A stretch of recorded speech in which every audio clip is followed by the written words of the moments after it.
time is now, the time is here. Round up the soldiers and lend me your ear. Pick your head up, stick your chest out, be strong. Listen closely, cause men can't always be wrong. Steve-O, JB, B Hudson and T-Swin. Gon' get your mind right, let's dive in the deep end and attack the issues and problems that hound us today. Yeah, we out here in the field, but we ain't coming to play. We all shepherds trying to keep the flock from going astray.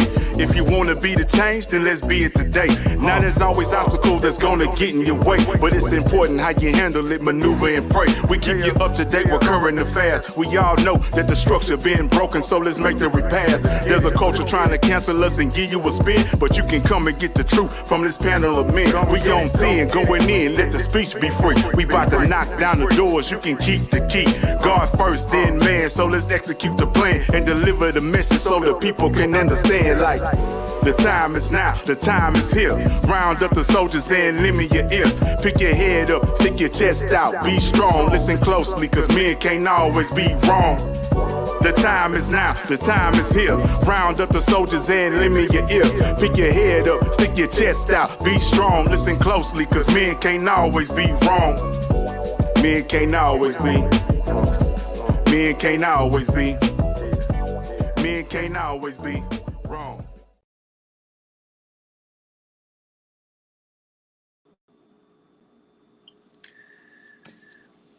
Well, tonight's discussion is a serious one,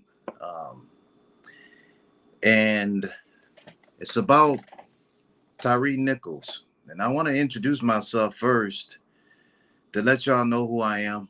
I'm a former police officer for the Houston Police Department. My name is Stephen Floyd. As a police officer, I did 12 years. And within those 12 years, history will record. And my purpose in life is to bring the change needed within policing, where citizens can get the help they needed in the assistance, the correct way, the right way. And as a police officer, I made 5 historical contributions for this country as a police officer that has never been done. 5.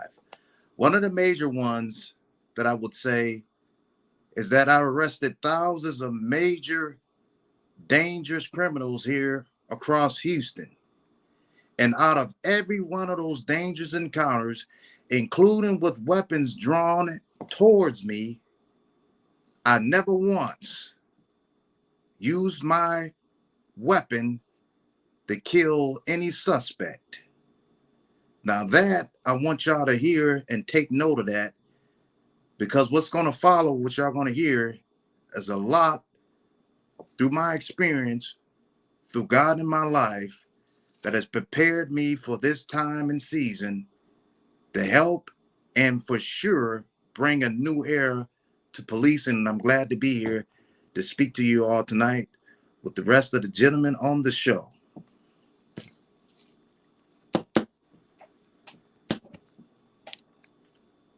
How's it going, everybody? It's your boy Jay Bean again. We have a real serious topic tonight. I wasn't a police officer, but I did do corrections for a little while. So this is something that not exactly I've dealt with, but I have dealt with a lot of criminals before. And unfortunately, in the prison system, we do have to go hands-on with them. So like Mr. Huberman Cop said, man, I never had to be in a situation where I actually had to hurt somebody like that. But always, as usual, I'm always giving my honest opinion, and then I'm gonna bring my boy T Swin in.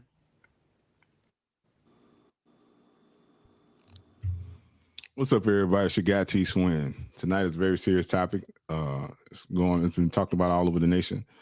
It's bringing a lot of attention and a lot of people's awareness to what's going on. I'm a former military police officer myself. I worked alongside with the Corpus Christi Police Department and the Portsmouth, Virginia Police Department.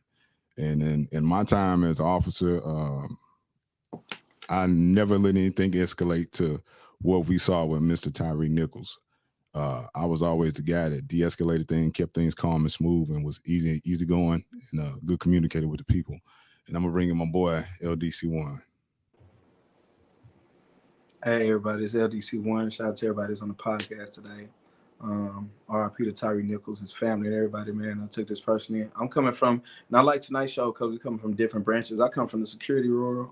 I'm the security world. I also dealt with deals with domestic and people fighting. And like I said, I never came to a level where I had to I felt like I had to hurt somebody, kill somebody. That's like a situation. But it's a lot of stuff that's coming out about this story, about what happened. Man, I got a lot of input. I ain't gonna lie, I'm angry. I'm just angry on why he was killed, if it's true, because innocent until you proven guilty. But we will get the show. But I'm just angry. I'm just tired of this. I'm hurting, angry at the same, because I got sons. We all got kids, man. I ain't gonna lie, this just hit me on another level, man. Yeah. One thing, just by I'm sure everybody can sense the tone and the feel of everyone's spirit and through their conversation as they speak. Now, this is not going to be I'm going to go straight dead at it. This ain't going to be the last time this happens unless we had to make the right necessary steps to make sure that the life of Tyre Nichols and so many others before him, their lives must not continue to go in vain, forgotten for the next one to happen. And I can guarantee you the level of corruption within the police departments is so strong through the culture of it, because we've seen it, that you better believe that there are some corrupt officers right now waiting for the moment to do it again. And it's not going to be black officers this time. It's going to go right back to the common ones. And if we do not come together the right way, and when I say come together, I think this goes beyond protesting now. We have to put some measures in place, ladies and gentlemen. And I'm just going to stop right there.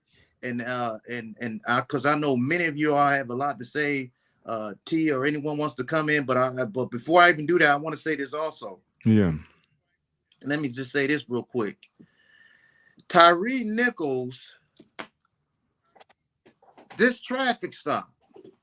Okay, now in my career, I dealt with specialized units, undercover investigations. I've done it all. So we're gonna start right from the traffic stop. Now, this is a specialized unit that did the traffic stop of Nichols. Now, when they did the traffic stop, they had a unit or vehicle in front of the vehicle, and they had one on the side and they had some in the back on this traffic stop. Now, it was supposed to be a basic traffic stop. And if that's the case, they did not have a reason to go full force and grab Nichols out of his vehicle on a basic traffic stop. So they've already set the tone for violations against this man's rights. And I also want to say, for them to even tactically pose their position of their vehicles in that way, was reckless. Their approach to him was reckless. Yeah. Their conversations and language was reckless. And the very first person out of all of them who made the first major threat physically to Nichols was that white officer. It was no reason for them to tase Mr. Nichols. It was no reason for them to grab him out of the vehicle. It was no reason for them to physically harm him at any point on a traffic stop that was not even legal itself. Well, we got new information. So I'm gonna start off saying this unit was called a Scorpion unit. The Scorpion unit, so this was the Scorpion unit said the Memphis Police Department disbanded its Scorpion team. Now it said this unit was created in 2021. So this was the unit supposed to be created for, right?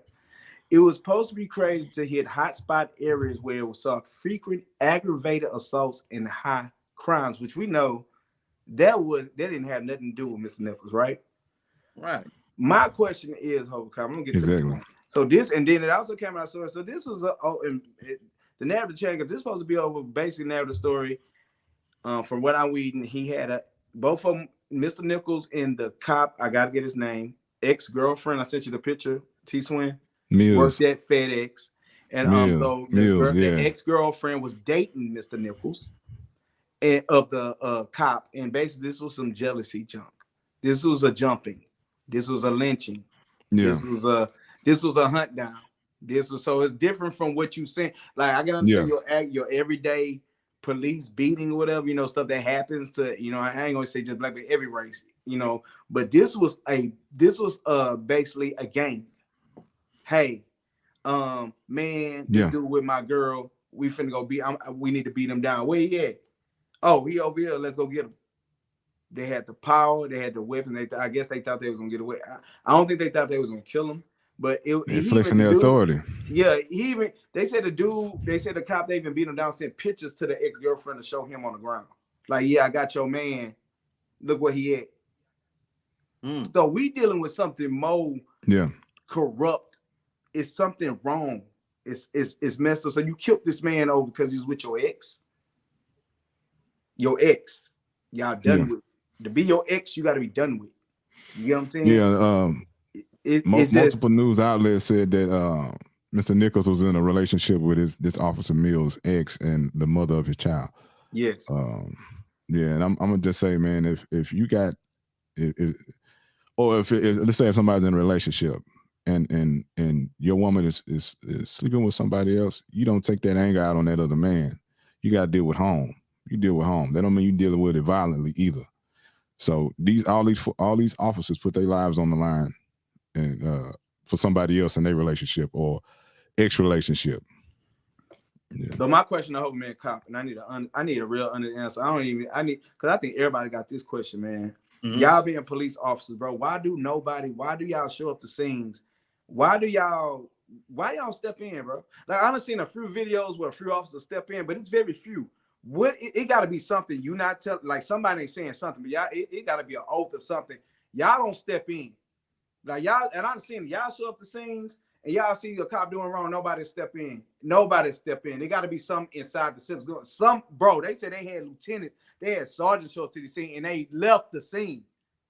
Like, what is this oath? What is this police oath? Y'all got that much protection that, you do what you want to do, but we got your back at the end of the day? We're going to take it in our office and you going to, like, why don't nobody, you mean you ain't got one hero going to step and say, man, chill out? You mean, ain't nobody going to say, man, bro, you going too hard? Like, back up. Ain't none of you going to fight your other officers? Well, you got to understand something. That's what's making me mad, bro. It's like none of y'all it's like none of y'all officers stepping up. Like, y'all got the power to, bro, if I'm fighting Thor and Marvel, I need Iron Man to come help me, bro. I ain't finna fight this man mortar to mortar. I need somebody on his statue going to tell him, say, calm down, bro. I can't fight the Hulk. You get what I'm saying? Right. Ain't no way I can fight this man. But it's like y'all not even standing up fighting your own kind. Yeah. And that's what we're losing the battle, because y'all not even standing up for y'all. Bro, them cops are not going against their own. They're not, bro. It's like a unity thing. Well, let me just say, that shit is making me sick. That shit's sickening, bro. Well, let me try to get you to understand something. Now, you got to understand, when it comes to specialized units, each unit is ran by the sergeant, lieutenant. Well, the captain allows the sergeants to choose who they want on the team. So it's a team thing. Whoever they want is like a good buddy system. So they choose who they want that's going to go along with whatever's going on in that specialized unit. They like to have somebody who they quote unquote is going to have their back in any situation. Now, I'm gonna tell you this. Now, a person like me, when I was on specialized units, even when I was in specialized units, they didn't do anything crazy around me because I was known for not allowing or tolerating anything to get out of control or no one's rights is being violated. I was known for that. And that's documented. And you can ask anybody that knows me from Houston Police Department, they'll tell you that. So, and because of that, I had to go through a lot of things that, of course, because you gotta understand, when you don't go along to get along, you're already a target and it ain't gonna be easy. So a lot of people don't have it in them to fight the system like that. And because of that, that's why I was pushed out. But that's a whole nother story. But what I'm trying to tell you is, if these individuals, they all had the like-mindedness and already to do bad things, so they had each other back to go along, if that makes any sense. It do. Nobody there was already playing that. It makes sense. It makes sense. Cause I can call 100 dudes right now. If I had a problem with a dude, bro, I got dudes that'll come handle that situation, bro. I ain't got to handle that situation. But that's what I'm saying. Like the police, it's a game. Y'all, it's a game. The police is a game.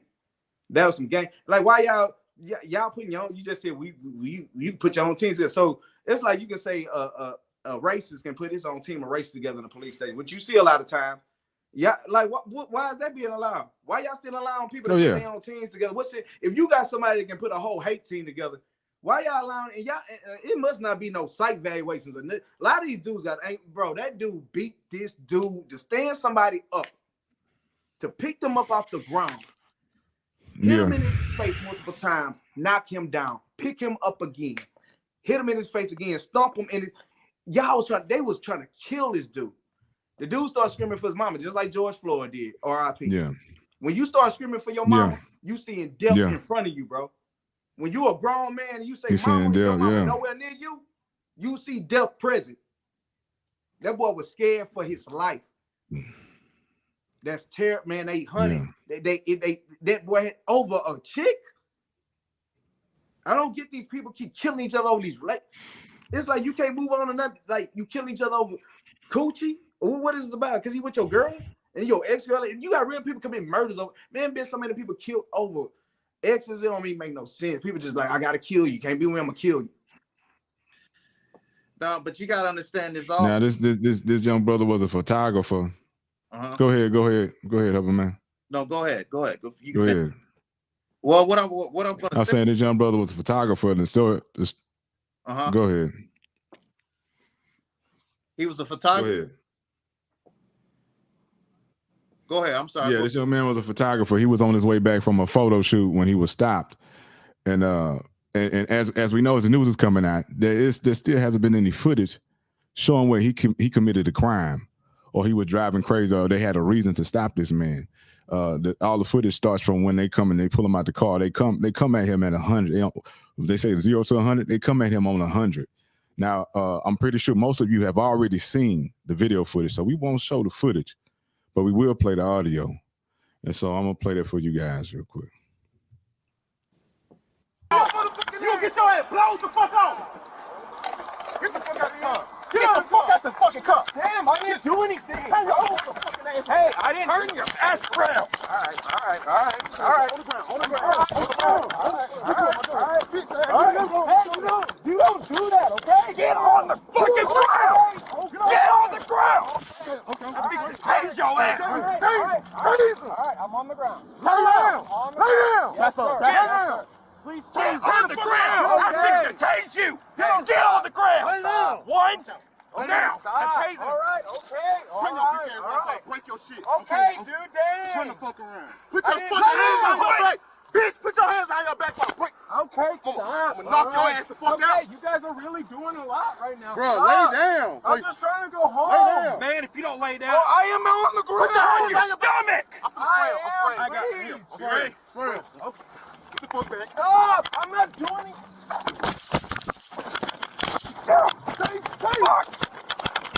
Please. Oh, shit.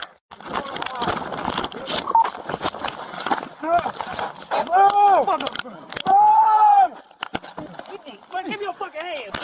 Give me your fucking hands. Give me your hand. Give me your hand. Hey. You might get sprayed again. Hey. Hey, Mike. Hey, bro. Watch out.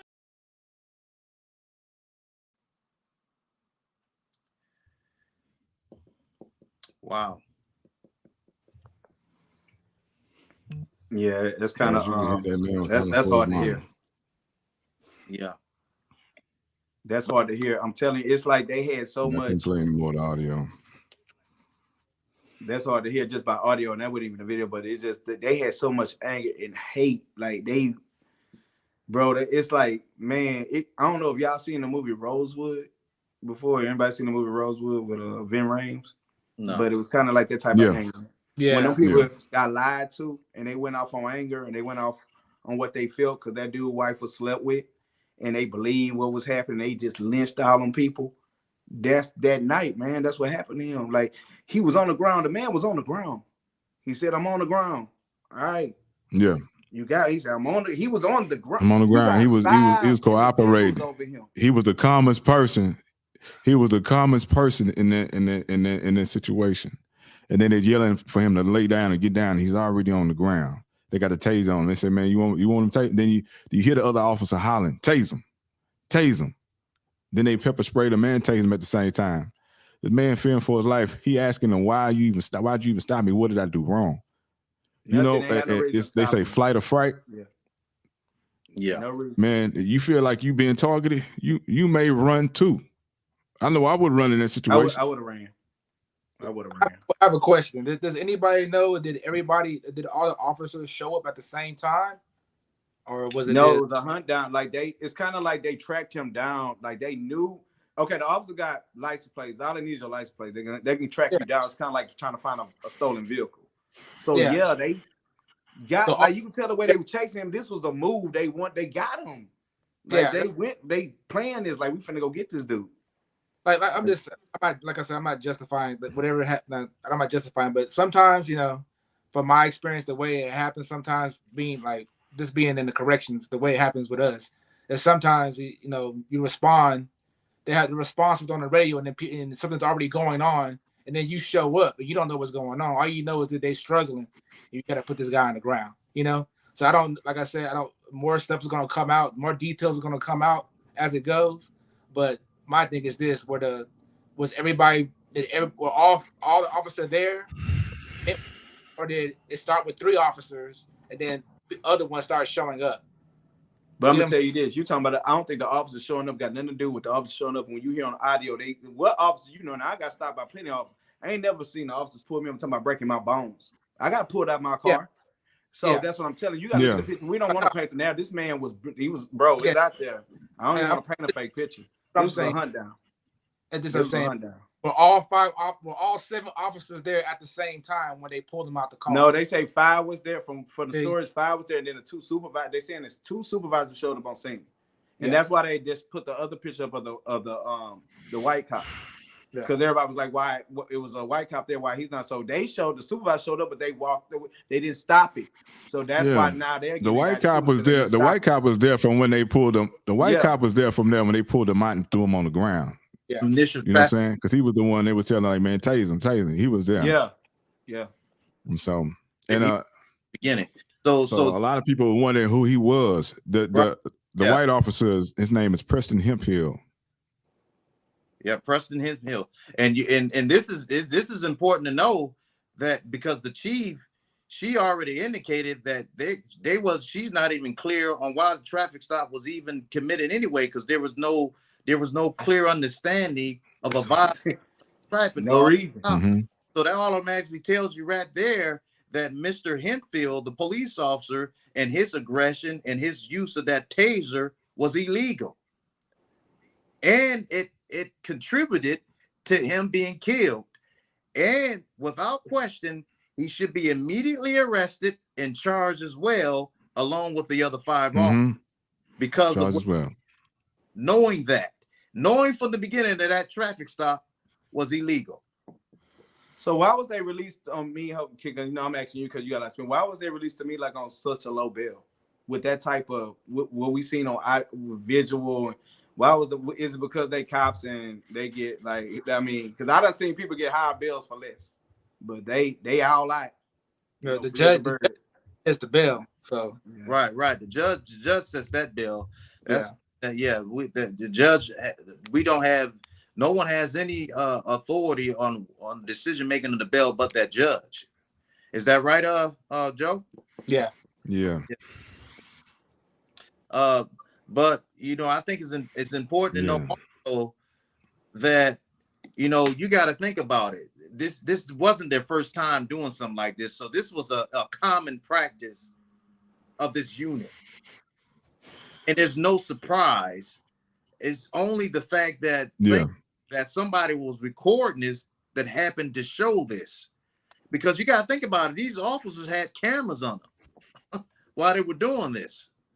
Yeah, but it's called, I think, love of scorn. When I done been, they say that what's that law they got? Like when you catch a spouse cheating, you have this law that kind of protects you. But it's called love of scorn. Crime of passion. Yeah, crime of passion. But that wasn't a crime of passion. But you got these people that be so I done seen like a lot of people killed over these. You had to catch somebody in the act. They have to be your lover or your wife. You have to catch them in the act. And, you know what I'm saying? You got a lot of people that and you can't be premeditated. You have to react from what you see. This is premeditated, bro. I know this is called excessive force or premeditated murder. To me, this is premeditated. This will start out. They sought this man out to commit this crime on him. Now, they was arrested at 1:00, January 26th, Thursday, 1 p.m. And on Friday at 10:30 p.m., January 27th, they were all bonded out. Bond for Haley and Martin was set at $350,000. And bond for Bean, Mills, and Smith was set at $250,000. Exactly the next day after getting locked up. Now Bundy free. I think those two EMTs showed up on that scene. They got fired. But because of their lack of rendering aid to Mr. Nichols, I think charges should be put on those two EMT employees who got fired, because they held. The longer you wait on rendering aid to a person who needs the assistance, who's injured, who's bleeding, who's suffering, and they did nothing. To put off firing these EMT workers is not good enough. They should be charged also, in my opinion. Yeah, that is being. Now, I'm gonna tell you a little story real quick, man. I'm gonna tell you a little something real quick. So, like, I just how I feel. Anybody that was there, that was involved and stood by and watched, should be charged all the same. You know what I'm saying? If they had an opportunity to intervene and save this man's life and stop the crime that was being committed, the assault that was being committed, they all should be charged the same. Now, as a youngster, I had a little buddy, man. He was like my little brother. I went out to the military. He started hanging around the wrong people. He got with some people that was robbing houses. Now, they went to go rob a house. He was the getaway driver.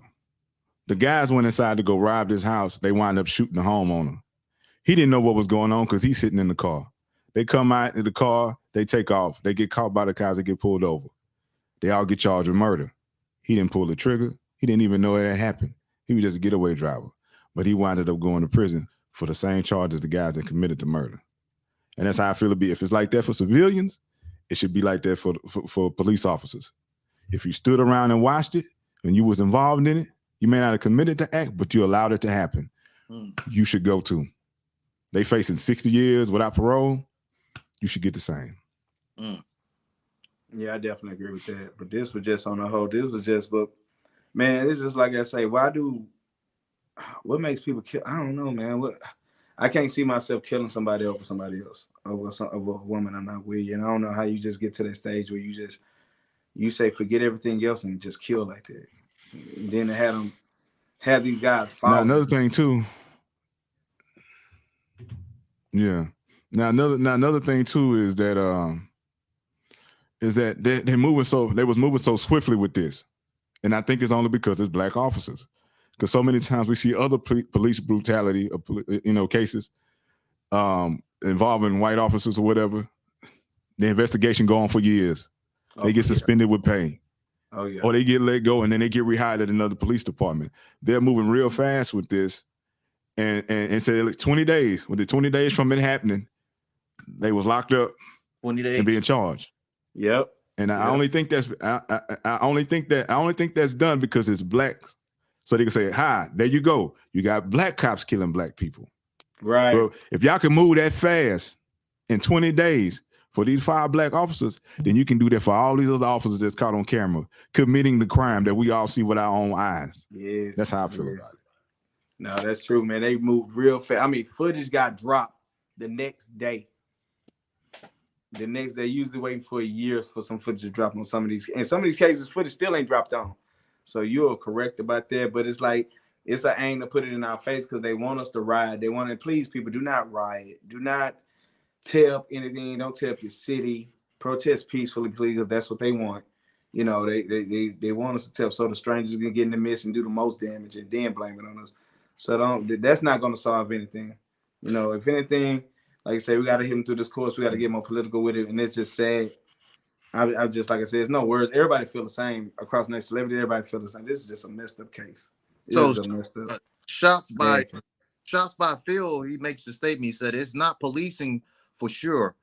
For the start, it's yelling of abuse and threats of violence by those guys. So yeah, they were pretty violent from the get-go. But you gotta understand this. See, a lot of these officers on these specialized units, a lot of them are already reckless, and unfortunately, and that's just not in Memphis. Yeah, we can look back here. We can come back here to Houston. We got one by the name of Shane Privet that everybody just seems to be fine and okay. This officer's in a specialized unit, and he shoots a person who was running. And he accidentally did it. He didn't mean to shoot him, and he didn't even know that he had a weapon. And I'm very curious about even that weapon being found, but that's a whole nother subject too. But he accidentally shot him, and he's still on that unit. And guess who the chief is for the Houston Police Department that allowed him to come back? He's black. So it goes beyond black. So even with these positions of chiefs, I'm beginning to understand this. That just because you have a chief who's black or chief in general, these chiefs, congratulations, they all take the tests. They can all take tests very well. They can make rank very well. Congratulations. They get a lot of prestige. You get to ride along and go to your special dinners, and you get to be with the mayor. You get to make your presentations before the television screen. You get to run and be the man of the one. Right.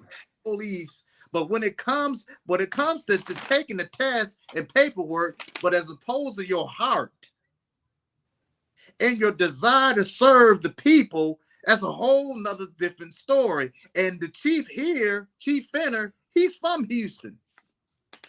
And look what his leadership is doing. And that officer, Shane Privet, it's only a matter of time that he even is going to kill somebody and hurt somebody, as he already done before, even before he killed this previous person.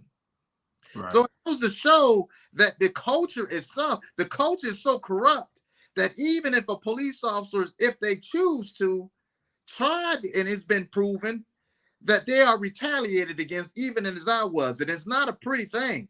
Now, when you come against the powers that be, your finances will suffer. You will suffer, and your life can be in jeopardy. And I've experienced all that all in one. And ain't nobody's gonna be there to hold your hand. And a lot of officers, as unfortunately, they don't want to go through that, because you got to think about a lot of these police officers have family and stuff, but it's beyond the point. We have reached the point that it must now see the change is not going to come within policing itself. It's not going to happen. It will never happen. It will have to come from us directing it in the right way to force the change, if that makes any sense. Yeah. So now, go ahead, Joe. I was wondering what things do you think that need to be put in place in the police department to prevent this from happening again? Do you think that the officers need more training, or you think it's more psych evaluations need to be done? I know some of them probably suffering from PTSD because I'm pretty sure they see things that us average people don't see. So what do you think is the answer to that? Well, for one, when through the hiring and questioning, and they go through those questionings and all that kind of stuff, there's certain questions, criteria that should be asked. and they take polygraphs. The polygraph question should be in a manner to make sure that these people don't have the wrong mindset coming into policing. And that you're gonna get them bad apples up out of there. Yes. Ask them. Hey, have you assaulted anybody? Unlawfully assaulted anybody? Have you stolen anything from anybody that you pulled over? Have you pulled anybody over that you had no cause to? Did you sexually assault somebody? You know what I'm saying? Because there's a lot of stuff going on in the streets with these cops. They need to ask the real questions so they get the answers and replace these people, get them out, charge them. But I think and get them out, bro. I think it's a long system of repair, and I think I'm a realist, and I don't think it's gonna happen. It would have been. We talking about years of suffering, bro, and it's not gonna happen because you gotta evaluate the police. You got to evaluate the evaluator. Then you got to evaluate the people that hired the evaluators.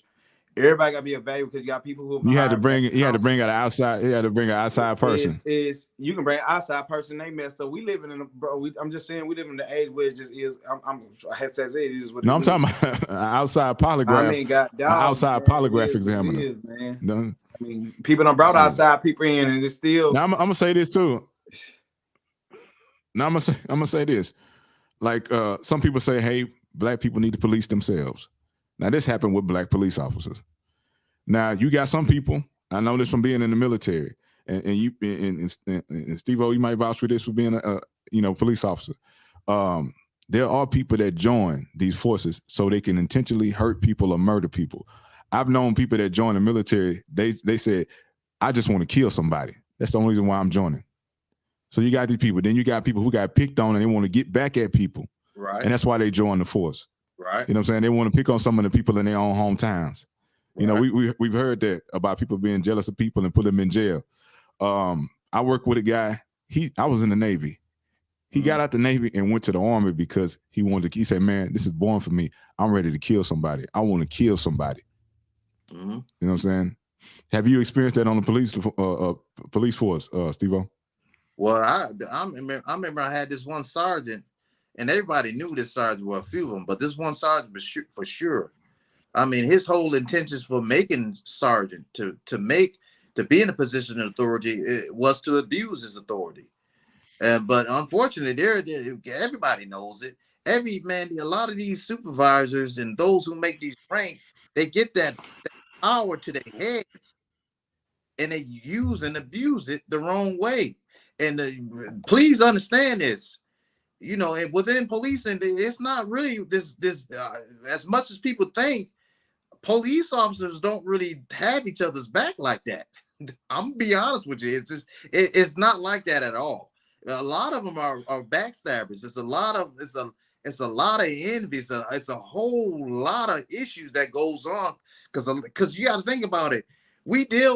Police officers deal with people's problems in society, and then compound that with their own problems. Man, it's a mess. And there's no one straight answer. But one thing I can say is that we all got to know who's serving you in your communities. That's the first thing, and I'll never stop saying that. You got to be able to know who's serving you in your communities. And not only that, you got to be able to utilize the officers in your communities the right way so that when you do need them, they'll know who you are. Does that make any sense? Yeah, but I get what you're saying. It makes sense. It makes some sense. But I'm gonna tell you this, man. Like you say, you don't know. Like you say that, like cops don't rock with each other like that. I'm gonna tell you another little situation, man. We was in Pasadena, Texas, man. We were performing. We left out the club from performing. Now, we knew the people that owned the club. We knew the bartender. We knew the DJ. The bartender's sister was there. She went to high school with our other group member. Now, one of the police officers out there tried to talk to her. She didn't want to talk to the guy. So she go and talk to my buddy. They went to high school together. They catching up. They exchange phone numbers. Now, he got upset. He said, what you doing talking to that black guy? He come over there. He grabbed her. He said, what you doing talking to that black guy? She flicked her cigarette at him. She was smoking a cigarette. Now, we was in our car pulling off. She flicked her cigarette at him, and he ran over there to the driver's side as we were pulling off. My brother was driving. I'm riding shotgun. He says, let me see your ID. And we like, man, what's going on? That the female giving you the problem. Why are you harassing us? He reaches in the car, he grabs my brother, and he does this. My brother got his hands on the steering wheel. My brother stopped the car. He said, man, what are you doing? He goes. So the other police officers see him over there in the window going like this. They run over. They grab my brother. They slam him on the ground. 3 cops come over, pull him out the car. They slam him on the ground. Next thing I know, I hear, put your hands on the dashboard. I'm looking at them pull my brother out. I turn over this way. I see 8 cops with guns pointed at my head. Now, I'm a former police officer, and they tell you when you have a threat, 2 shots in the ass.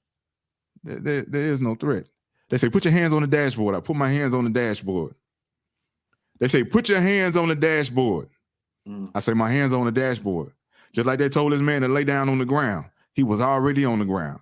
They said, I say, my hands on the dashboard. They say, put your hands on the dashboard. I say, my hands on the dashboard. And I'm looking at the barrel of their guns. I'm like, man, they just want to kill me. I look, they got my brother on the ground.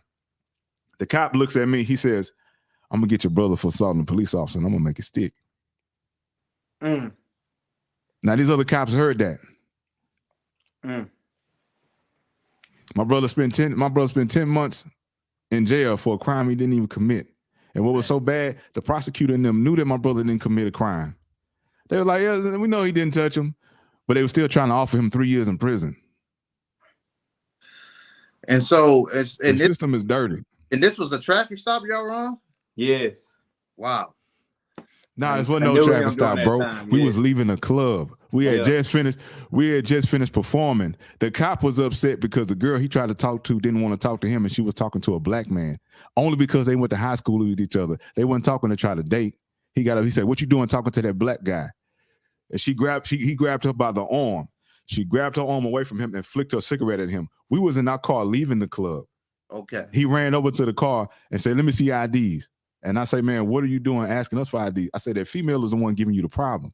Then he reached in the car and did all this stuff. My brother stopped the car. He reached in the window, doing all this. My brother sitting there holding the steering wheel. He said, man, what you doing? What's wrong with you, man? What you doing? And he said, we all looking at him crazy. The other police officers run over there. That's when they grabbed my brother, slammed him on the ground. And then I had 8 cops pointing their guns at my head, telling me to put my hands on the dashboard when they were on the dashboard. They told me like 4 or 5 times, and they had their guns pointed at my head. I said, my hands are on the dashboard. I thought I was going to die that night. Well, let me ask and then I'm an ex-police officer too, right? So I'm telling them what they doing wrong. I said, man, what's your PC? I said, what's your PC? He said, what's that? I said, your probable cause. Public intoxication. I say, bro, nobody had a drink. Nobody had any alcohol in this car. I say, man, you need to tell me what I did wrong. I said, y'all going about this all wrong, man. Y'all not following protocol. I said, man, I'm an ex-police officer. He said, man, you need to shut up because you watch too much mother and TV. Let me ask you this. Do you I had to spend $20,000 to keep my brother out of prison for something he didn't do? Yeah.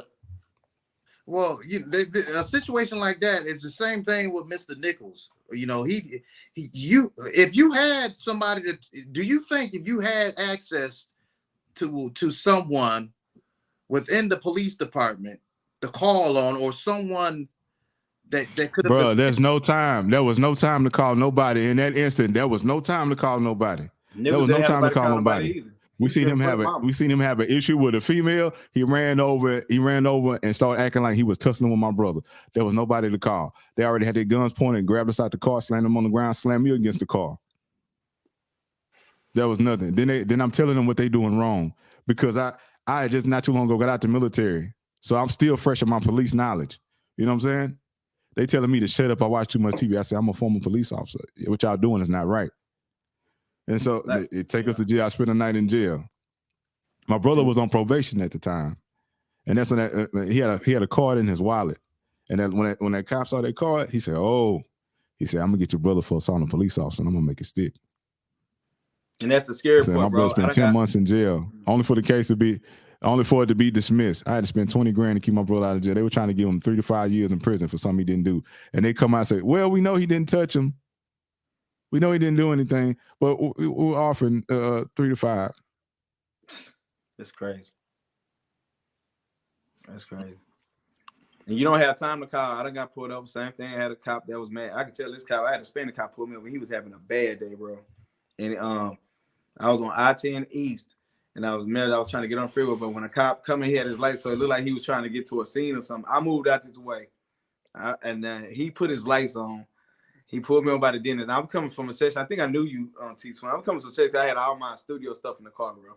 Had all my stuff in the car. I just came from a session. You know, we used to do overnight sessions. And he pulled me over at the end, and he was like, he pulled me out there. He yanked me out the car. And then talking about somebody that ain't got no record, and then I'm coming to the studio. I ain't got no record. He yanked me out the car, threw me out my hood. He like, what is your problem? And I was like, I thought you needed to go. I said, I thought you was trying to go past me, so I was trying to just put my lights on the move out your way. Nah, so he slammed me against the score. He started checking me. Then he started just talking all this stuff. Talking me, I'll take you to jail right now. And I tow all your stuff. He called a tow truck. He was like, come, because I had all my laptop, everything. Yeah, I need a tow truck, blah, blah, blah, blah. He put me in the car, bro. He basically made me punk out. He was like, he basically maybe wanted me to say that he was right. That's how he let me out of his car. He had me in the back seat. He didn't even handcuff me, threw in the back seat. He called the tow truck. I heard that. He was like, yeah, so you did cross my way. And he wanted me to say, I said, you know what, sir? You was right. I got in your way. I'm sorry. He did all that just to feel some type of power. And then when he got the car, I said, what's your name? He said, yeah, Gonzalez. Like, he was cocky about it. He didn't care. And because he was having a bad, I can tell he was having a bad day, but that's fair. I didn't have time to call nobody. You know what? That's what I'm saying. We don't have time. You think they're gonna let us get? First of all, cops snatch your phone out your hand when they pull you over. They don't even want your phone in your hand, even though you got rights to have your phone. You can say you got rights. They take your phone out your hand. They throw it down. You can't have your phone. You don't have time to call nobody.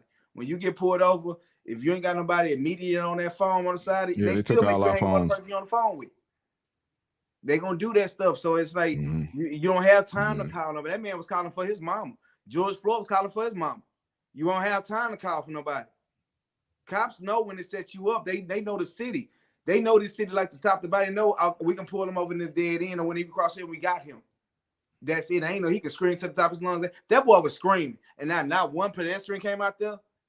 Like, y'all need to get off him. Yeah. George Floyd pedestrians, he still got murked in the streets. That's what I'm saying. But that's what I keep saying. It's like y'all. It's like the cops don't protect. They won't handle their own kind. Most times when you go to a family event, right? Your family get into it with somebody you brought to an event. You had to get your family off this person. Otherwise, they would literally kill this person. You gotta say, hey, cousin, back up. They with me. They with me. Even people, they talk about all this check-in in Houston, right? They with me. They with me. Let them be. The minute they find them, they finna smother you and beat you, bro. And that's the thing. It's like I keep saying, it's a gang mentality. It ain't no time to call. You gonna call during the time. That boy was scared. I keep putting myself in his shoes and what I would have done different. I would have ran. They would have called me. If they would have called him, they beat him to the dip. They beat him again because this was just your average traffic stop. This was a love scorn. This was some jealous stop. This was some straight up jealous. You swear that girl was sleeping with all them.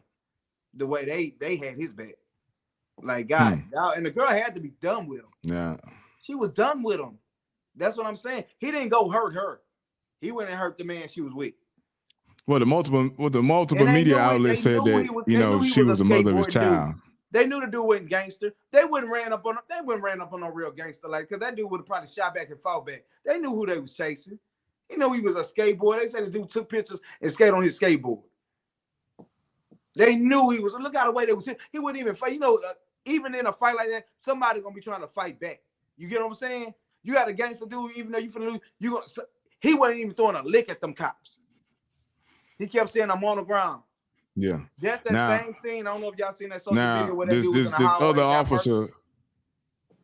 And they was shooting them multiple objectives at him. That's confusing. You already know that tactic. One cop saying lay down. One cop saying get up. One cop saying put your hands behind your back. One cop saying put your legs down here. That we already know that tactic. You already know something bad finna happen when they start doing that shit. When they start telling you got 5 officers telling you different stuff, you already know something bad finna. How can I follow all y'all objectives? So if I don't put my hands back, you finna shoot me. If I don't put my legs, you finna shoot me. If I don't sit straight with my, you finna shoot me. Who do I follow? I'm scared. I don't know who to call. It ain't no time to call them. It's like you in that death, man, where you know you finna be murdered. That boy knew he was finna be killed. He started calling for his mama, man. He knew he was finna be killed. He knew it. He started calling for his mama, man. He knew he was finna be murdered. He knew I ain't finna go to jail. Now at the end, Yeah. now these cops, man, they sitting around like they happy about what they just did after they committed the assault. They like they just talking over a barbecue or something. The way they was congregating with each other, like they was happy about the event that just happened. Yeah. And then they were claiming that they trying to claim that the man was high. They trying to claim he reached for the gun, Nowhere in that video that man reached for no gun. None of that. None of that. They had his hands. I'm on the ground. That should have been over with. I'm on the ground, officer. He said, I'm on the ground. He said, okay. He was on the ground. Yeah, They should have hog-tied him. Even if he was there, the hog-tie, but they could have hog-tied him. And they already had him on the ground. He said, y'all got me. They could have hog-tied him and threw him in the car. They didn't do that. They steady picked him up and they kept beating him again. When they threw him down, they picked him up again and they hit him again. That's a fucking lynching. That's a beatdown. Yeah, my problem about this is that why do we have to always wait till somebody gets killed again before we get to this point of rage and wanna do something? Why can't we as communities or people in society, why can't we be proactive? Community don't have the power. Why can't the police the police? See, y'all can't answer that question. Police yourselves. It start with y'all, bro. You talking all that, go police yourself, go holler at your that's brother, the problem. go to APD downtown and be like, say, man, why y'all keep doing all this, bro? You got a good point, but you just said a little while ago, if you wait for us, you wait for police officers to do that, you might as well forget about it. We don't have no power. Okay, if I beat you, so if I beat a police officer, tell the truth, man. If I hit a police officer, right, and I can overpower two of them, stop playing like I'm gonna get justice, bro. That's what you're saying. Come on, man. We're in a lose situation. I didn't say that. Police yourselves. Why y'all can't police yourselves? Why y'all can't say, bro, stop it? Why y'all can't police yourselves? I can tell my brother beat somebody down. I'm finna go handle my brother. Say, man, you need to chill. I'm finna beat you. It's gonna be me and you. I'm on your level. I'm your level. President of the United States only gonna go against another president. That's why we have war. Can't start a war unless they go against their equal. I ain't never seen a civilian can start a war with a whole another country. That stuff come from the leaders. Y'all not even policing yourselves, bro. We ain't got no power again. You can say all that go come. We ain't got, they do go to the meetings. We don't have no power. The minute y'all pull us over, the minute y'all got y'all gun in our face, because y'all having a bad day, we don't have no power. It's over with. I think, but y'all not policing yourselves. That's why y'all get out and y'all do whatever y'all want. Police ain't policing themselves. And that's real shit. Y'all not policing yourselves. Police yourselves. You ain't even got a true captain. Every time I look on TV, your captain making an excuse for this. Y'all, you can't watch 100 people on a force. Why you building forces? You can't even watch the media team. You can't even watch your traffic cops. They putting bad tickets out there. You want to have all these scorpion teams, chameleon teams? You can't even, you got people complaining about they got bad tickets on their cars. But you want to put, and then you just said they don't even pay attention to the, go ahead, you mad dude, I didn't even put through counseling. Go ahead and put a team together. And I'm going to trust you because you've been on the force 50 years. You've been on the force 50 years. Go ahead. The same nigga that's killing us. Well, and this shit was over something. Like I said, it's just work because all that power, police got, they fit, all that jump was on the power. They believe they got power. And the world believe, y'all in us, they make you believe y'all got power. Look at my stuff police get away with. They get away with it. Y'all got to, you can't say people see that, man. It's some type of oath with y'all, man. For real. Y'all, it take a lot for y'all to sell out each other. It take a lot for y'all to go to court against each other. Now we got a comment from we got a comment from the King Starter today. It says this was an unwinnable situation. How y'all feel about that? This is, but first of all, I want to make sure y'all understand something. I'm not a police officer anymore. I'm not a police officer anymore because I was forced out of police. So all this, that's the first statement I want to make. Secondly, you can say what you say, and that's fine. But you got to understand something. After emotions, that's part of the problem. Emotions and your feeling, I understand that. But emotions don't win the battle. Emotions don't never win a war. It's strategic planning, preparation for a war, which wins a war. It's even in the fight. Now, I come from the hood. When I grew up, you know what I'm saying? I prepared, and I was the same way. I stay in shape. I'm fit. I don't go around sagging. I'm always watching, and I'm ready for anything that happens. And it carried on when I was a police officer. If you go about life not prepared, just like tomorrow you got to go to work. You don't go to work without thinking about how you're going to prepare yourself, what you're going to wear, what you're going to do. You got to have a mindset to be able to perform your job the right way. It's a mindset. If you think just because police officers are doing whatever they're doing, so what? So are you saying forget it? Forget about life? How you prepare for getting killed? You hear what you're saying? But you're missing the point. I'm not talking about being killed. That's what happened. We talking about Tyre, though. That's what happened to him. How you prepare for getting killed? How you prepare for getting hunted down to kill? If somebody want to hunt down to kill you and track you right now, how you prepare for that? How you prepare? You'll be Rambo? You got 100 guns on you? How you prepare? You coming home? I'm coming home from. I go to Kroger's down the street. 9 times out of 10, when I go to Kroger's down the street from my house, I don't go to Kroger's having my mind frame that I'm gonna be killed. I need to carry my Glock on me, and I need to make sure I'm protected. Sometimes I just go. What you saying? So I need to carry my Glock with me every day. Every day I got my kids with me. I need to make sure I got my gun on me, and then I need to offer cop because they might try to kill me too. So how I'm gonna prepare for that? Listen, you prepare. When you gonna face real? It ain't no preparation. Well, you know what? Then unfortunately, I don't know about you, but I'm talking about for me now. And I'm talking for people who knows about. I'm just talking about people who've been in the fight, who know about preparing for any situation, regardless of what. If death comes, but you still have to prepare for anything that comes. What do you mean if death comes? What you mean if death comes? What that mean? Hold up, that don't even make. What you mean if death comes? Death comes. Anybody leaving out their house want death to come? Man, I don't want. You know why I talk nice to these cops when they pull me over and I suck and I swallow my tongue that day with that cop? Because I wanted to make it back home to my children. I really wanted to tell him out. I really wanted to push him. But you know what? I would have been dead. I wouldn't even been on this podcast, so I had to swallow my tongue. I had to say, you know what? Yeah, you're right, Mr. Officer. You're right. I'm the bitch-ass person that, whatever you said I did it. So you can let me go so I can go home. Please, man. It ain't no power with that. People prepare for death? No, I'm trying to make it back home to my kids. I ain't trying to prepare for death. I'm not walking out the house thinking I got to do. I shouldn't have to do. That's a shame. I got to do that anyway. Especially with people that's supposed to protect me, but you can't call them to protect you. You're still missing the point. 7 cops at that scene. Yeah, they got killed. You're missing 3 days of suffering in a hospital. Well, I'm not. You're still missing the point. But that's the thing. When people are emotional like that, I'm not dealing with your emotions, man. I'm dealing with reality. And you're attacking without me finishing my statement. That's the problem too. You're not even letting me finish my statement. You automatically attacking me what I'm saying without me finishing without me concluding. Not attacking. I have an opinion. Go ahead, Steve-O. Finish what you're saying. Go ahead. Yeah, you go ahead, Steve-O. You're not giving me a chance to make my statement. You just told me. Go ahead, bro. I don't agree with that deaths come in, man. Well, you didn't let me finish what I was saying. But okay, finish what you're saying, Steve-O.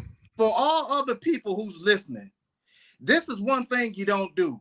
You don't never allow your emotions to override reality. And when I said about death, I'm not talking when you prepare for death. Everybody has to prepare for death. If I die, if I was leave my house and I get killed, I'm not going to just allow nobody to kill me. It depends on the situation, but you prepare. If I die, I'm going to be prepared to die. But in this situation with Nichols, he wasn't prepared for it because he didn't see it coming. It just happened. There was no way out of that. I understand that, but I'm saying, this don't happen every day. The situation when it happened don't happen every day. So since that don't happen every day, Nichols don't happen every day. Unfortunately, that happened for him. It was nothing he could have did to prepare for that. I know that. That's obvious.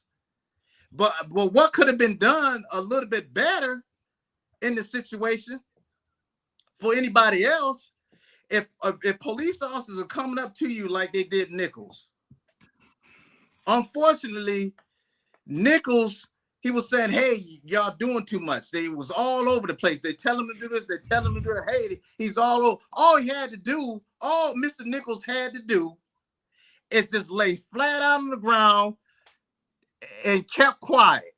If they hit him, they hit him. So be it. All he had to do is just just whatever he had to do to survive, like he was just saying, Byron was saying, all he had to do is just put his hands behind the back or just stay still. If he had a couple licks, so be it.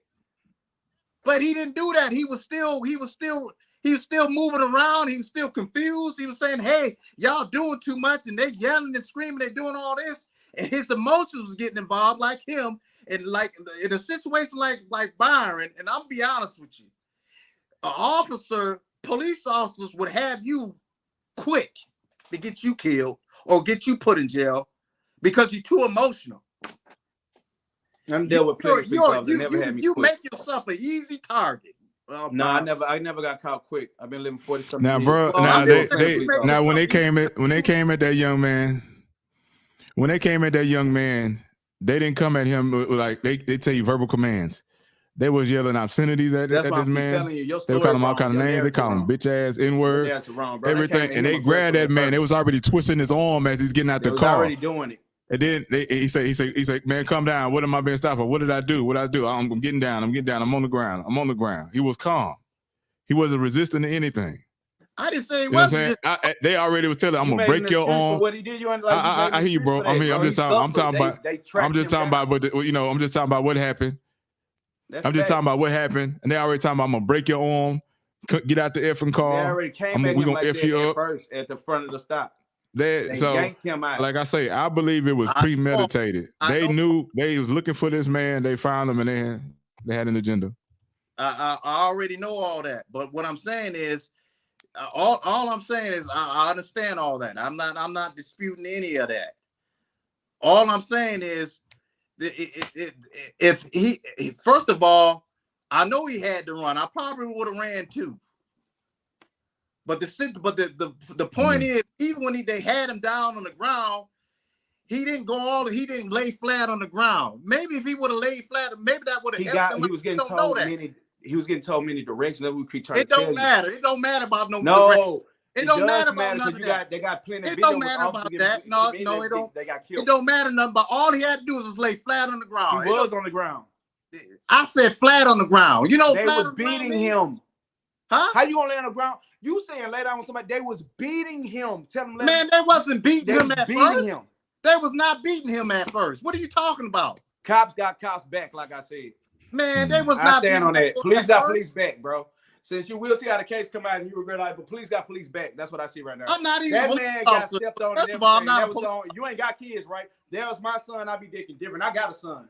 Ain't no way to get to the soul. I mean, you ain't got no kids to even feel no type of way about it. I'm not a police officer. You're not, bro. But you police got police back. It ain't about you was the officer and y'all got each other back. Ex-officers got police back. You don't make any sense. Tony just said this man got assaulted from the start, and you still like, well, you're not making any sense. Laid down. I'm pretty sure his parents want to hear that right now. If you're my not making, son and my child, let Steve-O say his piece, man. You're not making any sense.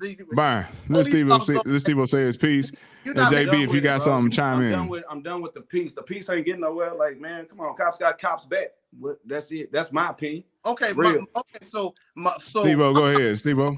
So I'm a person about solutions. So this ain't bringing no solutions. So I'm gonna bring solutions. The solutions would happen to Nichols, and the solutions is happening all over the country with police officers. First of all, you'll never just allow police officers to be police officers and let police officers just abuse, brutalize, and do whatever they want to any citizen.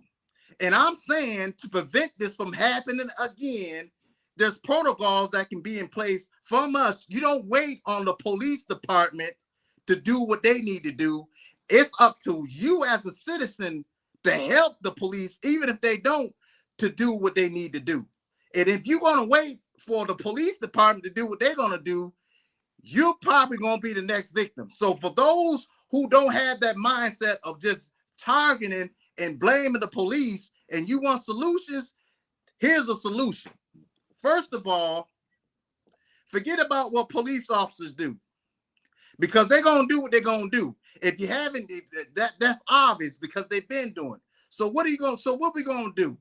Are we going to sit here and talk about what police are doing and cry about why police officers don't have why they have each other's back and whine about what police officers are doing? I'm not looking for that person. I'm looking for the person who's going to say, well, what can we do to make sure that we know what officer is what officer in my community, and how can I utilize people in my community to make sure that we are prepared and know the police officers that serve our community, to make sure that what happened to him ain't gonna happen to me in my community with the police officer that serve in my area. This is how you do it.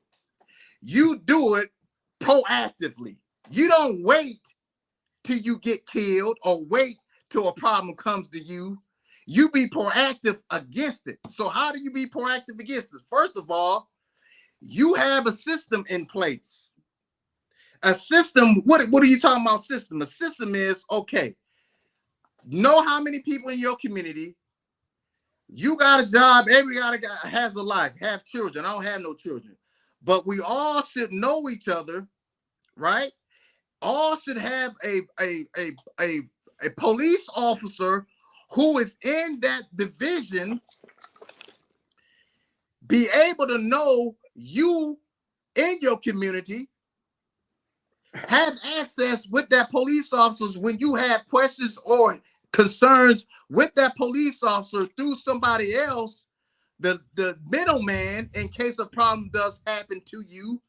That police officer will have contact with that person that has contact with people in that community. So if something goes down with someone in your family, that police officer can get a hold of and have contact with people within the police department on your behalf. And you don't wait till a problem happens, because in case if it does and you can't call nobody, like the situation that happened with T. Swain and his brother, or any other situation, when you get locked up for or wrongly doing, you will always be in this system, in this network, where you had the help from a specialized police officer and that person who's helping you in that community help solve that situation that you're going through.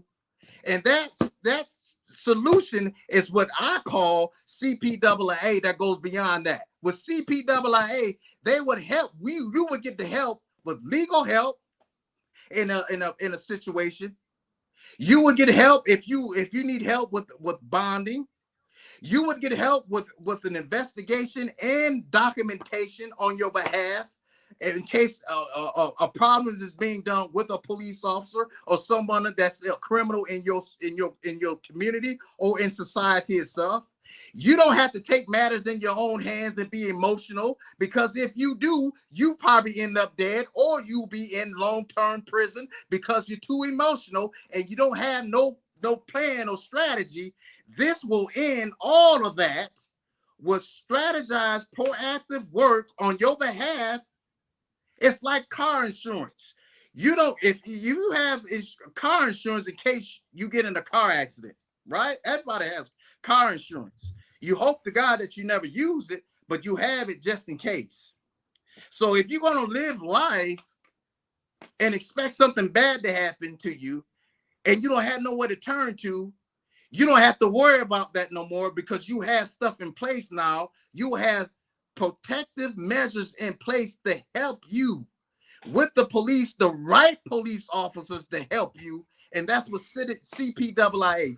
CPAA stands for Citizens and Police Immediate Interactive Assistance. That's going to go globally all around this country, that give you 24-hour, 24/7 assistance to help you anywhere at any given time. And you don't want to wait until you get involved with a bad police officer or you get jammed up before you start making decisions, because it's going to be by then too late. And so these are measures in place to help you before you get to that problem. So this is what I think the problem is. Okay. So I think it's too easy to become a police officer. That's one problem. Because with 2 years of school and a T code, right? And some of them you don't even need that. You just need to have military experience. First of all, you got a lot of gentlemen. This is from my experience that come from the military that already have PTSD. So they're already psychologically messed up. So now you have somebody who's on the police force who done dealt with seeing car crashes, seeing children be assaulted, this and that. So it needs to be more criteria for you to become a police officer, and it needs to be some kind of psychological evaluation, like on a yearly, monthly, or something to make sure you still mentally fit to be in that position. We're not doing enough to, being a police officer is a hard job. We do need police officers. I'm not going to sit here and be like, oh, we don't need no police officers. We do need police officers. So, but you also got to realize the mental strain that job in details that will turn somebody to do something like this. So you got to deal with your job, and then you have your personal problems, and you just, I know even us, when the mental stress piles up on you, you do explode. Now, did he take it? Did they take it out? If the allegations are true about him this being behind a woman, then it's wrong. But you also got to realize, was he mentally fit at the time to even be policing right now? You got personal problems going on, and then you got to deal with the stress of a job. That job is highly stressful. So, in my opinion, it's too easy to become a police officer. You got to do more psychological evaluations, and it has to be something done, I don't know, monthly, quarterly, or something to make sure that person is still able to do his job effectively without checking his mental behaviors and stuff to see if he's still even able to perform his job in a lawful way. This will be my last word, and my apology if you feel like I was stepping on you, but I feel like you can't be too emotional about some stuff. You got some police officers that come on their job too emotional. I don't think you can really put a pinpoint on somebody's emotions, because any time of day, whatever you're going through, you can cry 1,000 tears or cry 1 tear. I don't think you can base that on emotions. Like I said, if my son was killed like that, I don't think there's no such thing as telling me you have too much emotion. I would have the utmost emotion. And I looked at him like he was, because he was young. My son liked to draw art. He does the same thing. He likes to do all the same things. So I looked at that, and I feel that passion. Yeah. So I feel that, I feel that passion, that hurt for that family. So I don't mean to step in, but I am emotional, because I'm tired of seeing, like he just said, like I said, the police are hired through the process, right? Through whatever your hiring process. I mean, I ain't gonna keep saying y'all, because he was past police, but whatever the process is for police officers, right? They have to go through all these channels, and somebody is letting the bad ones through the channels, not the community. That's what I'm saying. That's all I'm saying. It's not that we don't interview police officers. You know what I'm saying? If the community could interview police officers, half the bad ones wouldn't even be hired. We'd be like, oh, something wrong. They crazy. Don't hire him. No, he crazy. I did a test on him. He almost locked me up for having a gummy bear in my sock. Something wrong with him. We don't get to evaluate. We got to trust the system, right? But like you said, everybody in the system stressed. The people who evaluate the police officers stressed. The people who going through academy are stressed, because they got to make through academy. You got to pay. Everybody's stressed where they like. And today, when I see people like, man, I'm just trying to go home, get this check, and go home, pass you through. We need, if you see every day, they sit here, we need police officers. We need police officers. They do. They need more officers. So they trying to get as many through as they can. And you can't tell me they going by the major, like, oh, we're going to just use the top of the class. They basically, to the point, if you make it through that, it's like you pass the TAS test, you can come on college, come on apply. So that's all I'm saying. We, the community, don't have power over there, and that's what we getting hurt. Now, we can go vote. We can do all that stuff you said do. But as far as letting the police officer, the door, not the vet, we don't have power over there. That's what I'm saying. Something going on. Whoever letting these cops through the door, whoever letting them correct these units, that's where it need to be evaluated at, and then go before they say, okay, now I know this. Now let me go beyond that and see where that came from. But that's not happening. And then we reach the punishment. So I get what you're saying. Have somebody. I think about it and say, man, imagine having a mayor in your pocket, right? You got the mayor number in your pocket. You be like, hey, cop pour milk. Can send somebody to help me? They'll help you. But a lot of people in the community, we don't have that phone on dial. And then when you don't know you being pulled over, you go into shock. You get what I'm saying? You see them lights behind you, your first mind ain't people forget to record. You get what I'm saying? The people who catch footage, the people who I was riding, they always got their camera on. Them the people catch the footage. You see their camera coming from the dash. My phone was on my side. I had to literally pick up my phone and press record. By the time the cop would be like, why you recording me? Put your phone down. And then if I don't put it down, it's going to get worse, no matter how much rights I got. So that's also my apology. But I do got a lot of feelings because it's like it's a no way out game. And I see your answer to like, I see your answer like, go here, but it's still a no way. You by that time, you ain't got time. When they own you, you ain't got time. People got people on speed. He just ain't got time. So he was scared, and it hurts because he was scared, man. It's like shout out to the this is my last thing. Shout out to the, I don't know if y'all pay attention to the, I think his last name Gonzalez. Everybody follow the kid. Gonzalez, his dad just died with the social media, but his dad just died. Like he said, he was dying of cancer, but he got to go through with his son. But he was saying death is scary. Death is scary when you know it's prominent and when you know it's coming. And when you know death is coming, the last thing in your mind is, like, he called for his mama. He didn't call for his best friend. He didn't call for his girl. The girl, remember they say he was with the girl. He didn't call her name. He screamed out mama. Death was promised. So a lot of times you ain't got time to, like, you just ain't got nobody right there at that time unless they was there at the moment. My safety thing is I want to tell people, try not to ride by yourself if you out late at night. Try to always have somebody. If you even go to Jack in the Box, if you can have somebody ride with you, because 2 people is better than 1. I believe it's 2 people. They would think about it. They would have to deal with 2 people better than 1, right? And so sometimes I be like, my last comment, if you can ride with somebody or have safety of going out, even if you want to go out, especially late hours, try to take somebody with you. Or, you ain't supposed to be driving. Take somebody that can drive. Take somebody with you and start trying to go out by yourself. We got to start thinking we can go down the street. Take somebody with you. And then if it's not that important, wait till the next day.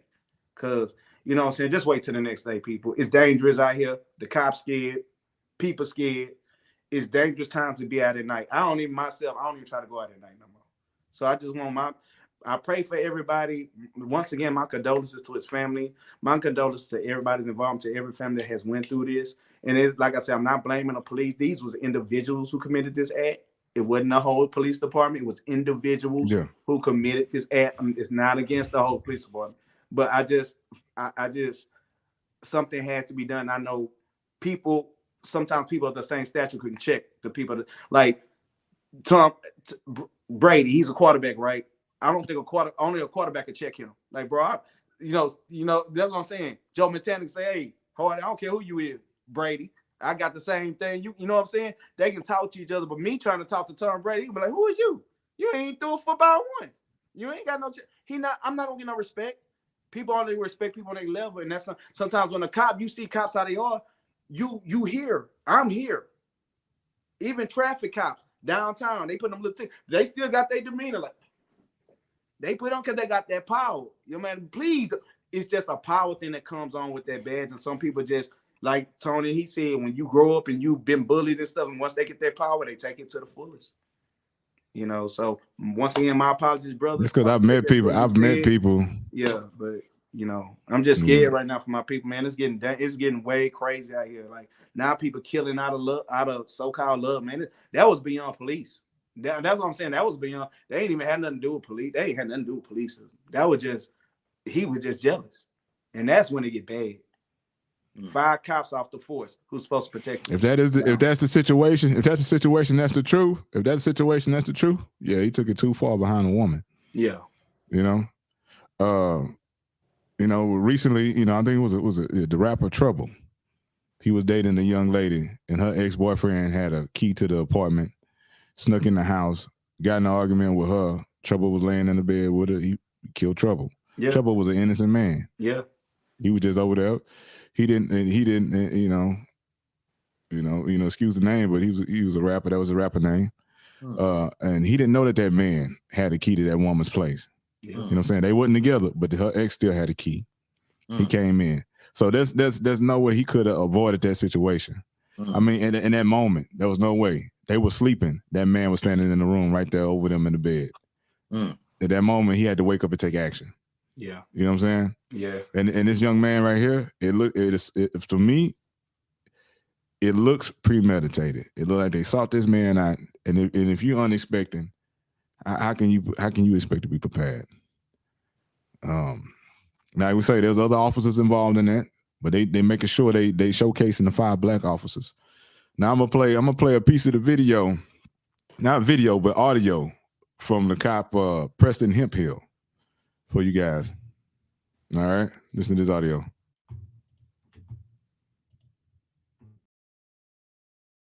I don't spray myself. Shit, you spray me too, but luckily it didn't get in my eyes, just on my eyebrow. I hope they stomp his ass. Here's more units over here. I hope they stomp his ass. Smith is calling for other cars because him and Martin are chasing him.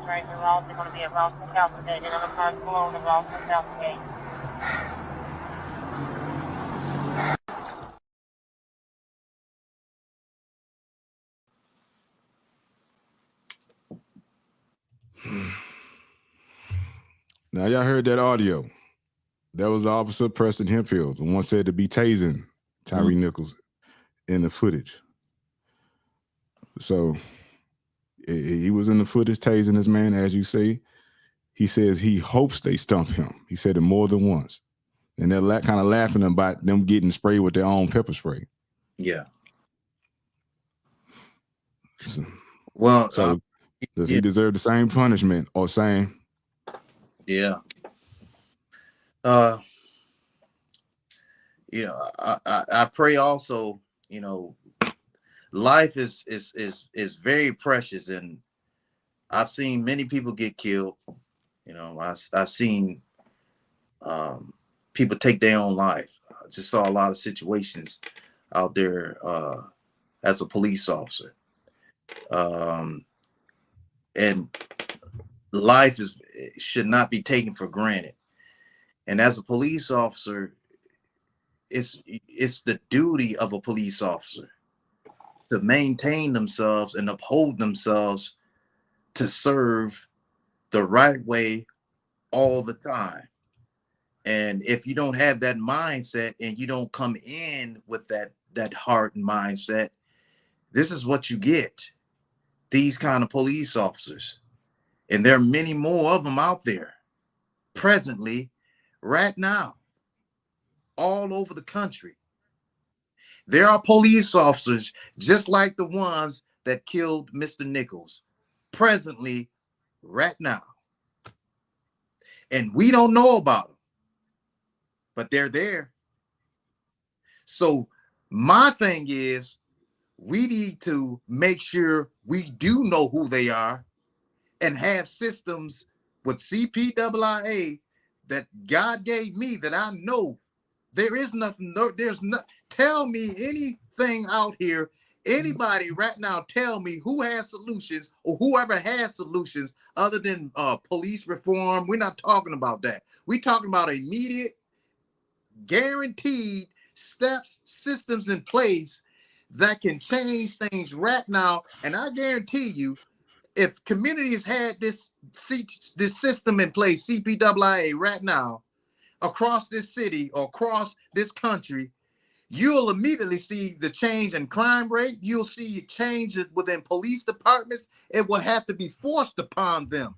See, the system is so in place that it will have to force police departments to get in line, because this will continue to happen as it has been happening until there's something in place to stop it. And CPWIA, I will say it till I die, in my purpose in life, and the reason why I had to go through what I've been through with the Houston Police Department, with the corruption within police department, with them taking me out of policing, with them trying to take everything that I had and worked for hard out of policing, with them trying to degrade me, disgrace me, inhumane me. They took my badge.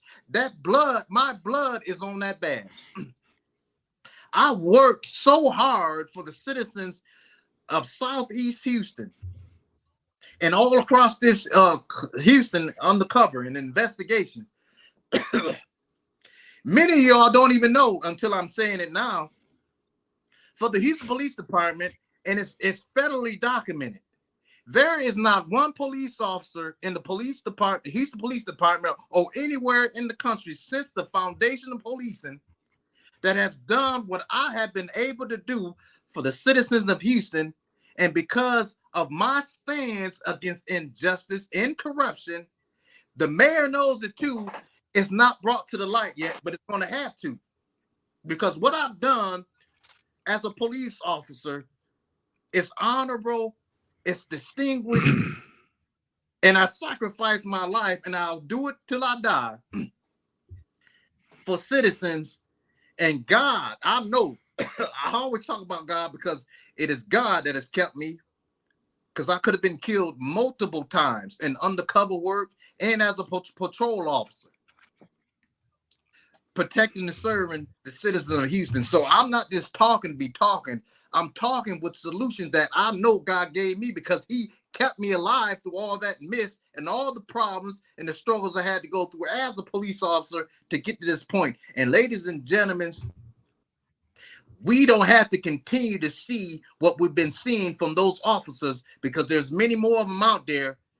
And we got to have something in place to come against this kind of evil tactics of these police officers who shouldn't be police officers. And it's my duty to do it. That's my purpose in life with CPAA. And I thank you all.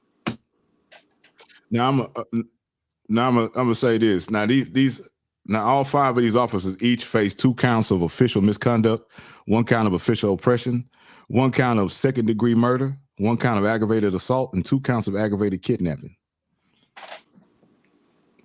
Do you think that's right. good enough? I think more is probably gonna. I don't think it gets any better than that. Do you got? That's what I was finna say. I think it's gonna be more charges than that from the very. It's gonna be way more charges. Yeah. And they still pacing the story together, especially they found behind X. It's gonna be way more stuff added on. They ain't, like I said, they ain't even had nothing to do. Like they was already. It was a legal traffic stop anyway. The dude wasn't doing nothing, so it was already illegal. So yeah, it's gonna be a lot of more. It's gonna be. But that's where the aggravated kidnapping comes in. Yeah. Well, we'll see what happens quickly. Yeah, it's gonna be a lot more charges. But so what would be the advice? Yeah, they facing 60 years, without parole. Yeah, like everybody, it's gonna take, us being more proactive, like Steve-O said, not just us, but it's gonna take work from inside and out. So it's not gonna get solved overnight. But we're gonna need to, like you said, we need to be more proactive. Unfortunately, we don't get like Steve-O said, we don't get mad until something like this happens. So we need, like today, we need to sit today, tomorrow, as soon as possible. We need to all work together to fix this, because it's not gonna get fixed on its own, and it's impossible to weed out every bad cop. People are good at hiding their intentions, So it's gonna be but it has to be a better process, a better hiring process, and a way to keep tabs on their mental state while they're doing their job. Like I said, this could have been avoided maybe if it's hey man, I have a problem with my wife right now, and I'm going through this and this and that. Then okay, maybe you should take off a month, but pay, or it has to be some kind of way that we know.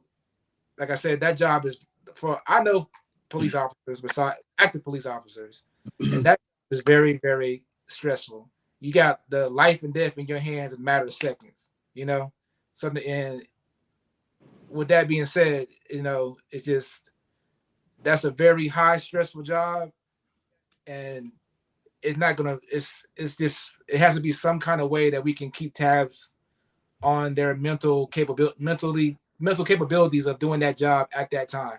I don't know. I don't have the answers, but I don't have enough knowledge. I've known police officers that be like, "Hey, man, I know a guy right now that I used to work with. He used to be a police officer. He told me, I said, why you not a police officer no more?" He said, between seeing people getting their heads, blowing their heads off, and going to accidents and seeing kids die, that's a lot of pressure. They got PTSD. So.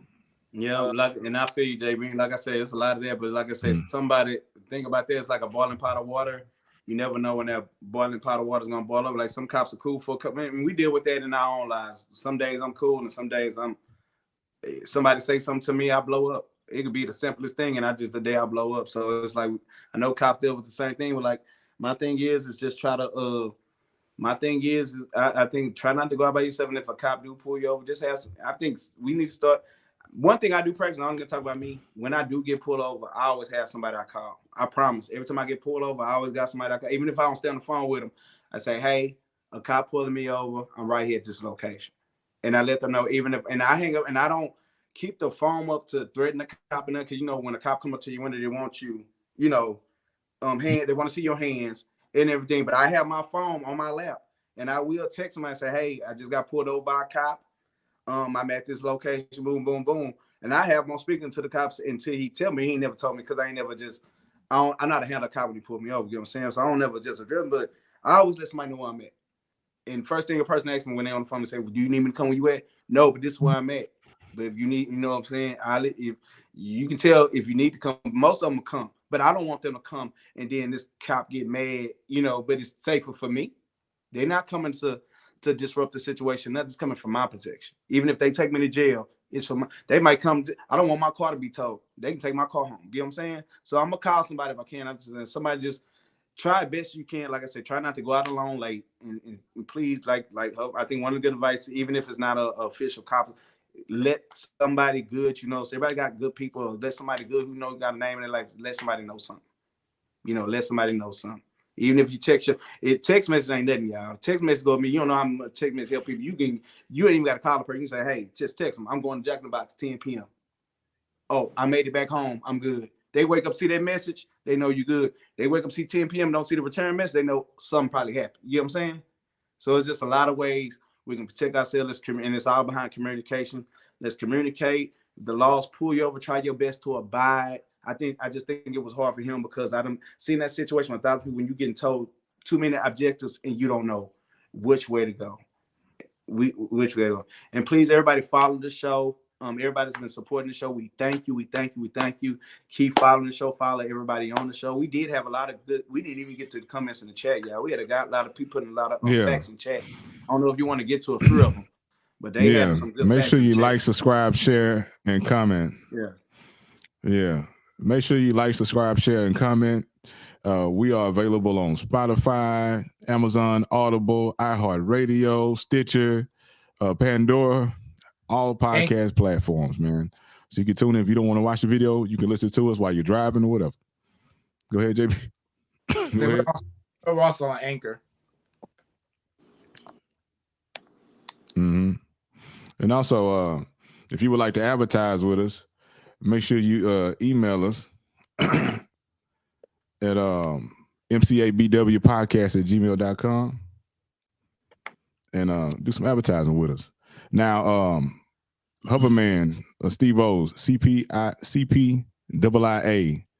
Stay tuned. There will be a commercial at the end of the show with the information for you. If you didn't catch it earlier, we'll put it back up on the screen, and there will be a CPIIA commercial at the end. We thank you guys for hanging with us and talking about this subject. I'm your guy T Swin. Everybody give your shout outs or whatever. I'm T Swin. Shout out to everybody that hang with us. Prayers go out to the Nichols family. Yeah. Go ahead, bro. Yeah, definitely prayers. Yeah, prayers go out to the Nichols family, and like I said, everybody involved. Because even though these these cops, if they got kids, it's hard for even their kids. So I'm praying for. I'm praying for the whole thing because, like I said, it's a whole thing that's going on. It's like a chain reaction. So I'm praying for that. I'm also praying for them. Like, just moving and they don't realize what happened, but y'all don't really like put y'all life at risk, give away your freedom. So I'm praying for them, praying for their families and their children, they're praying for the next family and anybody that go through this. I'm praying for everybody that's out tonight. My prayers, my prayers with you that you make it home safely. I am LDC1. Like I said, I do a plethora of things. So especially a lot with music, a lot with everything, man, just multiple. So you can reach me at LDC1 underscore at IG or LDC1 underscore TikTok, anything, just put LDC1 underscore and I'll pull up.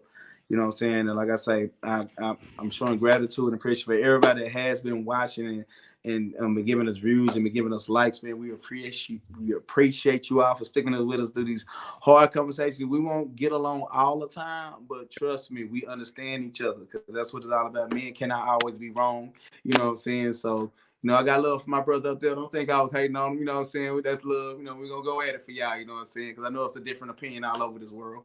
You know what I'm saying? But shout out to my crew too, man. I love you guys, man. And when y'all be safe too, man. You know what I'm saying? Don't ever be if y'all out, don't throw me a text or something, man. I'm going to the store. Something, you know what I'm saying? If y'all can't reach nobody else, y'all reach out, you know what I'm saying? Oh, yeah. Real talk. Same. Now I do vice versa, man, for real.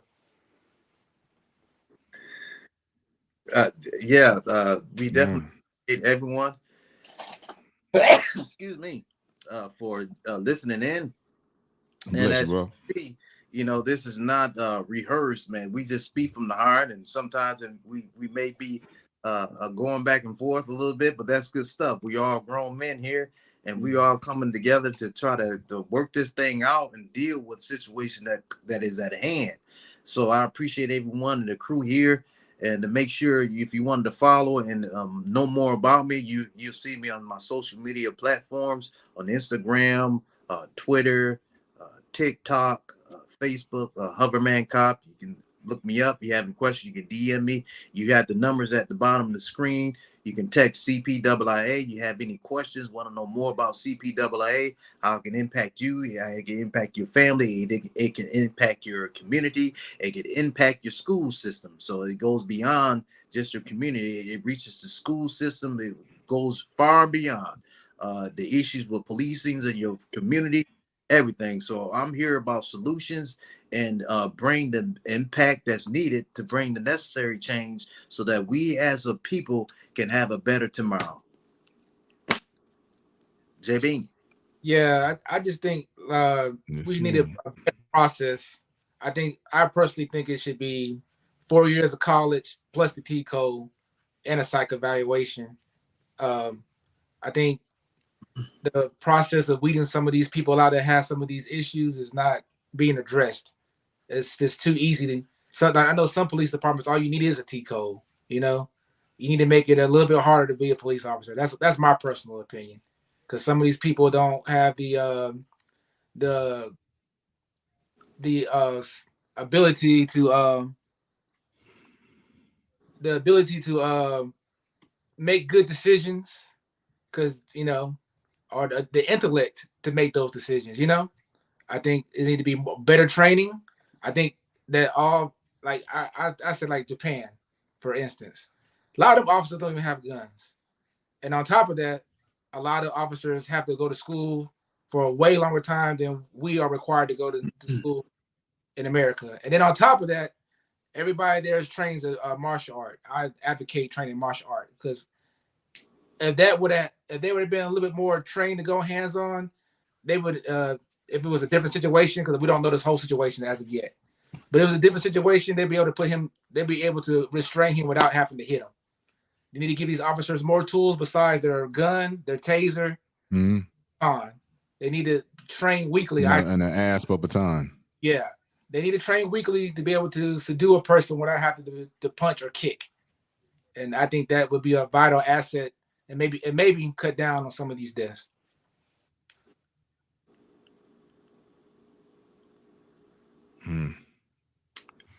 All right, guys. We appreciate y'all sticking with us and watching with us. And like I say, stay tuned and watch the commercial for CPIIA. And we will catch you guys next week, man. Peace, love, and many blessings to you. God bless you and your family. Thank y'all for watching.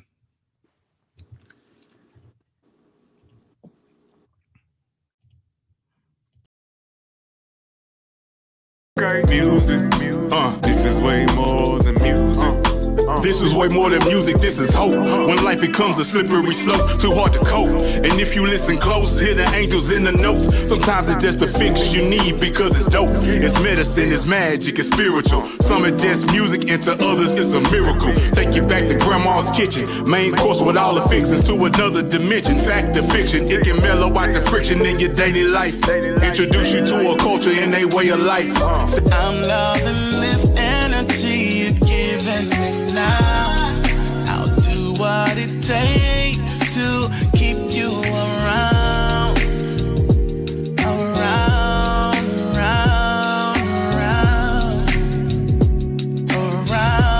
I want you around.